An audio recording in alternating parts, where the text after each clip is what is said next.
Hello guys, welcome back to my channel kitchen point. હું છું વિદ્યા ચાવડા. તો આજે તો મિત્રો ધનતેરસ છે. તો ધનતેરસ ના દિવસે આપણે લક્ષ્મી પૂજા કરતા હોઈએ છીએ બધા.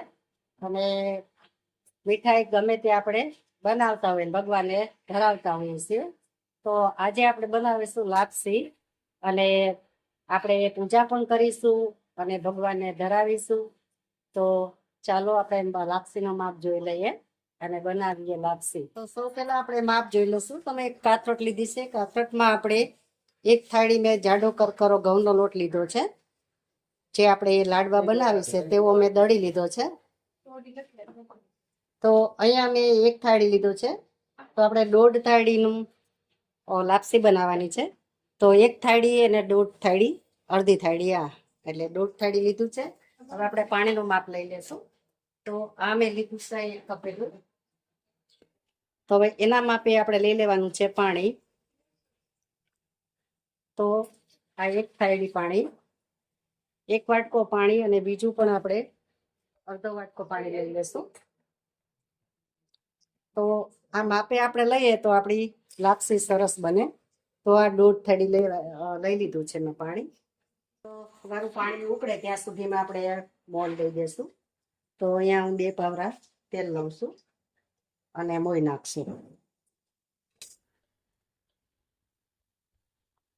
તો અહીંયા મોણ અપાઈ ગયું છે અને એકદમ મુઠ્ઠી પડતું આપણે મોણ દીધું છે. જો તમે જોઈ શકો છો લાડવા વળાઈ જાય એ રીતે આપણે મુઠ્ઠી વળી જાય એટલું મોણ દીધું છે. કારણ કે મામા મોં વધારે જોઈએ એટલું જ સરસ થાય. અને પાણી પણ ઉકળી ગયું છે. હવે એ પાણીમાં આપણે 1 ચમચી તેલ નાખી દેશું. તો મેં અહીંયા 1 પાવરું અને આ 1.5 પાવરું તેલ નાખી દેશું એટલે આપણી લાપસી સરસ સુવાળી એવી થાય. હવે આપણે લાપસી ઓરી દેશું. પાણી ઉકળી ગયું છે. પાણી ઉકળી ગયું છે તો આપણે લાપસી ઓરી દેશું. તો આ રીતે બધી લાપસી લોટ ઉમેરી દેશું. અને ગેસ ધીરો કરીને પછી જ તમારે લાપસી ઓરવાની. અને હવે આપણે થોડોક લોટ પોળો કરી દેશું અને આમાં આપણે ખાડા પાડી દેશું. તો લાપસી આપણી સરસ, અને આને કંસાર કહેવામાં પણ આવે છે. તો આ રીતે આપણે ખાડા પાડી દેશું. 4 થી 5 ખાડા પાડશું એટલે આપણે લાપસી સરસ રીતે ચડી જાય. તો જોઈ શકો છો તમે. હવે આને ધીરો ગેસ જ રાખવાનો છે. ધીરે ગેસે જ આપણે ચોળવાની છે લાપસી. તો આને ઢાંકી દેશું. આ રીતે ઢાંકી દેશું તો આને 10-15 મિનિટમાં સરસ મજાની આપણી લાપસી ચડી ગઈ છે. હવે એને હલાવી લેશું આપણે વેલણાથી. તો આ વેલણું પકડી અને હલાવી લેશું. તો સરસ એવી લાપસી સરસ ચડી ગઈ છે. હવે એને એકદમ આપણે હલાવી લેશું એટલે રેશમ જેવી સરસ થઈ જશે લાપસી. અમુક ઢીલી થઈ જતી હોય છે, અમુક થી કઠણ થઈ જતી હોય છે, એવું બધું થતું હોય છે. પણ એમાં ગમે પણ અલગ અલગ આવતા હોય છે. એટલે પાણીનું પ્રમાણ જોઈને મૂકીએ તો વાંધો ન આવે. નહીતર તો લાપસી આપણી ઢીલી થાય, ક્યારેક બગડે એવું થાય. તો આ રીતે હલાવી લેશું. બધી લાપસી આપણી સરસ રીતે ચડી ગઈ છે. હવે આને આપણે ધીરા ગેસે આમ ખુલ્લી રાખીશું એટલે વરાળ નીકળી જાય એટલે એકદમ છૂટી થઈ જશે લાપસી. તો અહીંયા જોઈ શકો છો સરસ મજાની છૂટી લાપસી આપણી બની ગઈ છે.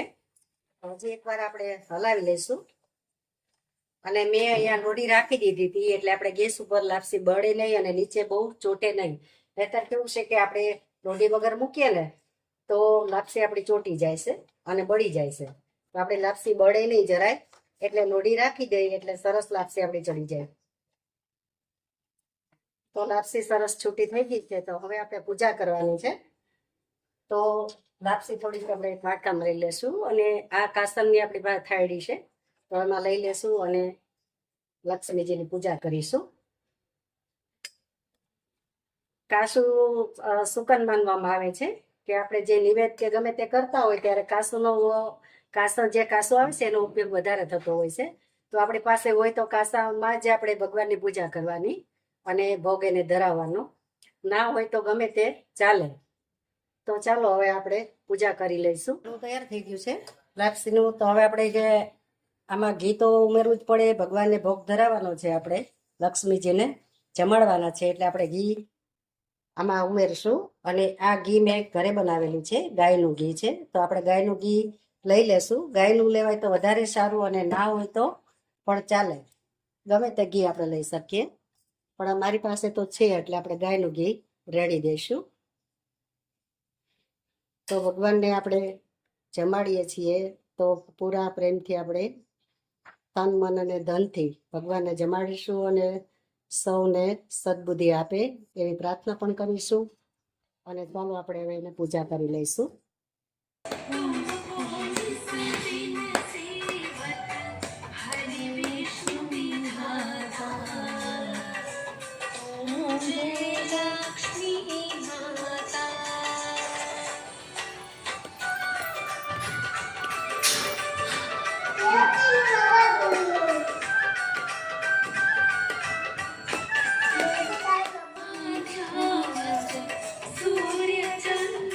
Short video